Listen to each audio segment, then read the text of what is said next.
बिस्मिल्लाहिर्रहमानिर्रहीम, अस्सलाम वालेकुम। मैं हूं मखदूम शहाबुद्दीन। 17 जुलाई 2025 जुमेरात का दिन। पाकिस्तान में सैलाबी बारिशें। इस वक्त पाकिस्तान के मुख्तलिफ इलाकों में थ्रेट अलर्ट, रेन अलर्ट जारी कर दिया गया है। इमरजेंसी नाफिज है। फौज तलब हो चुकी है। मुख्तलिफ जगहों पर रेस्क्यू ऑपरेशंस जारी हैं। बड़े पैमाने पर जो फिगर्स हैं इस सैलाबी सूरत हाल के, वो जारी हुए हैं। और जो हलाकतें हैं, जो लोग लुक़मा अजल बने हैं, उनका फिगर भी इनिशियल जो है वो सामने आ चुका है। डाटा हमने इकट्ठा किया है। इसके साथ ही साथ 2 डैम्स जो हैं वो टूटे हैं। और डैम्स जब टूटते हैं तो फिर आपको पता है कि तबाही ही तबाही होती है। इसके साथ ही साथ पानी ने देहातों और शहरों का रुख कर लिया है। थ्रेट अलर्ट इस वक्त बिल्कुल आप कह सकते हैं कि हाई लेवल पे है। और इस वक्त सिर्फ और सिर्फ एक ही चीज है, एहतियात। और अगर आप किसी ऐसे इलाके में हैं जो सैलाबी सूरत हाल से अफेक्ट हो सकता है, तो विजिलेंट रहें, एक्टिव रहें, जागते रहें, अलर्ट रहें। और अपना जो एस्केप प्लान है वो कम से कम अपने जहन में जरूर रखें। मैं ताजा तरीन डेवलपमेंट्स आपके सामने फिगर्स जो हैं वो रख देता हूं। मुल्क भर में शदीद मानसून बारिशों और सैलाबी सूरत हाल के बायस गुज़श्ता 24 घंटों के दौरान 54 अफराद जो हैं वो जाँ बहक हुए हैं। एनडीएमए के मुताबिक मानसून बारिशों के बायस गुज़श्ता 24 घंटों के दौरान 227 अफराद जो हैं उनके जख्मी होने की इत्तलात है। याद रखिएगा कि ये वो फिगर्स हैं जो रिपोर्ट हुए हैं, जो इनिशियल एनालिसिस है, जो एनडीएमए के पास इनिशियल इंफॉर्मेशन पहुंची है। इसमें अल्लाह ना करे, लेकिन आपको पता है कि फिगर जो है वो बहुत ज्यादा होता है यूजुअली ऐसे हालात के अंदर। और जख्मियों की तादाद, लापता हो जाते हैं लोग जो डूब के आगे निकल जाते हैं। एनडीएमए ने यह बताया नाज़रीन कराम कि 26 जून से अब तक, ये तो अभी सिर्फ 24 घंटों में 54 अफराद जो हैं वो जाँ बहक हुए हैं। अगर हम 26 जून से अब तक, जब से ये मानसून का स्पेल शुरू हुआ है, इसकी बात करें तो इसके नतीजे में मुल्क भर में 178 अफराद जाँ बहक हुए हैं, जिनमें 85 बच्चे भी शामिल हैं। जबकि इस दौरान टोटल इस साल की मानसून अभी तक की हम बात करें तो 491 अफराद जो हैं वो जख्मी भी हुए हैं।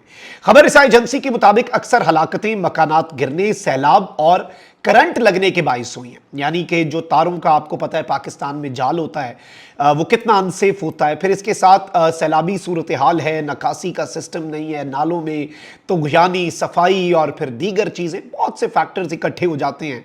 दूसरी जानिब रावलपिंडी और इस्लामाबाद में कल रात से होने वाली मूसलाधार बारिश ने जल थलेग किया। नाला लई में पानी की सतह बुलंद होने के बायस खतरे के अलाम बजाए गए और करीबी आबादी को महफूज मकामात पर मुंतकिल करने की और होने की हिदायत जो है वो जारी की गई।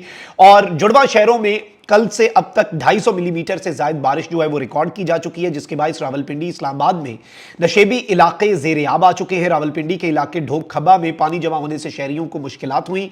पंजाब भर में दफा 144 नाफिज कर दी गई है। दफा 144 के तहत डैमों, दरियाओं, तालाबों, झीलों में तैराकी पर मुकम्मल पाबंदी आयद हो चुकी है। गलियों, सड़कों, खुली जगहों या अवामी मकामात पर बारिश के जमाशुदा पानी में नहाने पर भी पाबंदी है। नोटिफिकेशन के मुताबिक डैमों, दरियाओं, नहरों, तालाबों, झीलों में बिला इजाजत कश्ती चलाने पर भी पाबंदी है, क्योंकि जब इस तरह से अनऑथोराइज्ड कश्ती चलाई जाती है तो वो भी सैलाबी सूरत हाल के अंदर तबाही का बाइस बन सकती है। महकमे दाखिला पंजाब के मुताबिक ये पाबंदियों का इतलाक जो है ये 30 अगस्त तक, याद रखिएगा, ये पाबंदियों का इतलाक जो है ये 30 अगस्त तक है।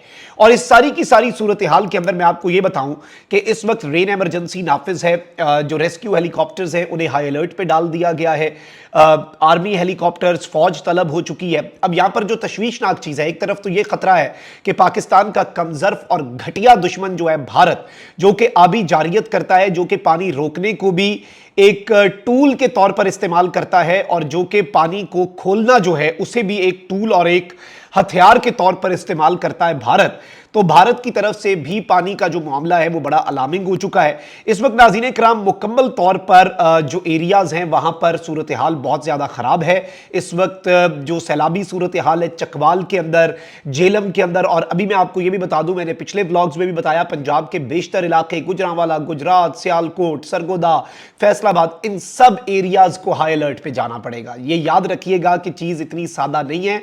लोग जो हैं उन्हें अलर्ट रहना पड़ेगा और इस चीज को लाइटली ना लें, इसे मजाक में ना लें। गैर जरूरी सफर जो है उससे गुरेज करें। मोटरवे के हालात भी कोई ज्यादा अच्छे नहीं है और बीच में कुछ एरियाज ऐसे हैं मोटरवे पर जहां पर पानी जमा हो गया। और ये याद रखिएगा कि जो आपको देखने में पानी लग रहा है, मैं नेशनल हाईवे अथॉरिटी की वीडियो देख रहा था, 1-1.5 फीट पानी जो है वो गाड़ी के लिए बहुत ज्यादा होता है। देख के आपको लगता है थोड़ा सा पानी है, गाड़ी गुजर जाएगी, फोर्स होती है और बहुत से फैक्टर्स होती हैं। ये एक बेसिक साइंस है ना, तो इस चीज को भी आप लोगों ने ज़हन में रखना है और बिल्कुल गैर जरूरी सफर जो है उससे गुरेज करना है, एडवेंचर नहीं करने।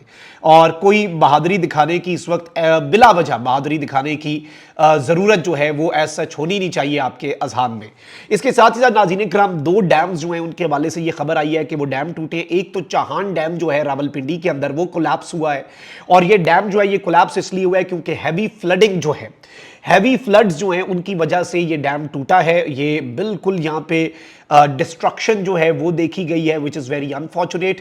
एक तो ये चाहान डैम के वाले से खबर है, फिर इसके साथ ही साथ तलागंग में धराबी डैम जो है वो भी टूटने की इतलात हैं, और तलागंग के अंदर भी अलर्ट जो है वो जारी किया गया है धराबी डैम टूटने की वजह से। और इस वक्त ये निजी डैम था, याद रखिएगा कि चकवाल में धराबी डैम जो है उसके नज़दीक बनाया गया एक निजी डैम जो है वो टूटा है। मुसलसल बारिशों के बाइस इलाके में राब्ता सड़कें जो हैं उन्हें मुकम्मल तौर पर इस वक्त नुकसान पहुंच चुका है, और बलकसर के मकाम के ऊपर ये डैम जो है जो कि एक प्राइवेट डैम था ये भी टूटा है, और इस वक्त situation is not that good. मैं आपको ये बता दूं कि इस वक्त एक तरफ तो दरियाओं के अंदर नली नादों में इनिशियली ये भी ऐसे एक अच्छी चीज़ रावलपिंडी वालों के लिए यह है कि थोड़ा सा नाला लई का जो लेवल है जो कि 21 पे चला गया था फीट पे, वो अब थोड़ा सा नीचे आया है, बारिशों का ज़रा जोर टूटा है। लेकिन द नेक्स्ट 48 आवर्स, अगले जो 48 घंटे होने जा रहे हैं उनमें आपने अलर्ट रहना है, और उनमें किसी भी तरह से आपने इन चीज़ों के अंदर कोई ऐसा एडवेंचर, कोई ऐसी चीज़ नहीं करनी। अच्छा, इस वक्त ताज़ा तरीन सूरत हाल क्या है? इस वक्त मुकम्मल तौर पर यह बताया गया है कि जी पाकिस्तान की जो फ़ौज है उसे हाई अलर्ट पे रखा गया है। कुछ जगहों के ऊपर आर्मी हेलीकॉप्टर्स जो हैं उन्होंने रेस्क्यू ऑपरेशंस करके जो फैमिलीज़ हैं अल्हम्दुलिल्लाह उन्हें भी बचा लिया, और फैमिलीज़ बच गई हैं। सबसे अच्छी बात यह है और सबसे बेहतर बात यह है कि फैमिलीज़ जो कि फंसी हुई थी, पूरी फर्स्ट स्टोरी जो है ना घरों की, ग्राउंड फ्लोर जो है, पहली मंजिल जिसे आप कहते हैं, वो पानी के अंदर आ गई हुई थी, और सूरत हाल जो है वो कोई ज़्यादा अच्छी नहीं बताई जा रही थी। लेकिन इस वक्त चीज़ें जो है अभी as of we speak control में है, लेकिन रात भर जो वक्फे वक्फे से बारिश चलनी है मूसलाधार, इसकी वजह से आहिस्ता आहिस्ता जो दरियाओं का, नदी नालों का लेवल है वो ऊपर आना है। तो बिल्कुल घरों से नहीं निकलना, घरों के अंदर भी। और मैं देख रहा था लोगों के मवेशी देहातों के अंदर जो इस पानी ने रुख किया है वो बड़े तकलीफ दे मनाजिर हैं। आपको अपने मवेशी पीछे छोड़कर जाने पड़ते हैं। लोग तो जल्दी एवैक्यूएट कर लेते हैं, उनके लिए आसान होता है, या घर की छत पे चढ़ गए, आपकी भैंसें हैं, गायें हैं, उन्हें कहाँ पर ले जाएंगे, और उन्हें अगर लेकर जाने की कोशिश करते हैं तो खुद सैलाब के असर में आ जाते हैं। और आपको पता होना चाहिए कि जो गरीब आदमी है जो देहात के अंदर रहता है उसके लिए उसका जो मवेशी है वो कितना इंपॉर्टेंट होता है, उसकी पूरी इकोनॉमी, उसकी पूरी ज़िंदगी उनके ऊपर जो है डिपेंडेंट होती है। तो ये बड़े तकलीफ दे मनाजिर हैं। लोग जो हैं इस वक्त परेशानी में हैं। अपने इर्द गिर्द लोगों का भी ख्याल रखें, जो अंडर प्रिविलेज्ड हैं, लेस प्रिविलेज्ड हैं, उनका भी ख्याल रखना आपकी, मेरी, हम सब की जिम्मेदारी है। और जागते रहें, किसी भी तरह से कोई एडवेंचर ना करें बार बार, क्योंकि नौजवान खून ठाठे मारता है और कहते हैं नहीं नहीं हम चले जाएंगे, हम चले जाएंगे। ऐसी कोई चीज़ करने की ज़रूरत नहीं है। गैर ज़रूरी सफ़र तो बिल्कुल भी नहीं करना, चाहे इधर से उधर हो जाए कुछ भी। अगले कम से कम 48 आवर्स, यानी कि फ्राइडे और सैटरडे नहीं, संडे तक चीज़ें इंशाल्लाह कंट्रोल हो जाएंगी। वैसे तो मौसम का कोई नहीं बता सकता, एक अंदाज़ा ही होता है, तो कई होता है मौसम का। बाकी तो गैब का इल्म अल्लाह के पास है। बस दुआ करें कि सैलाब की तबाहकारियों से हमारे मुल्क में नुकसान कम से कम हो। अल्लाह निगहबान। पाकिस्तान जिंदाबाद।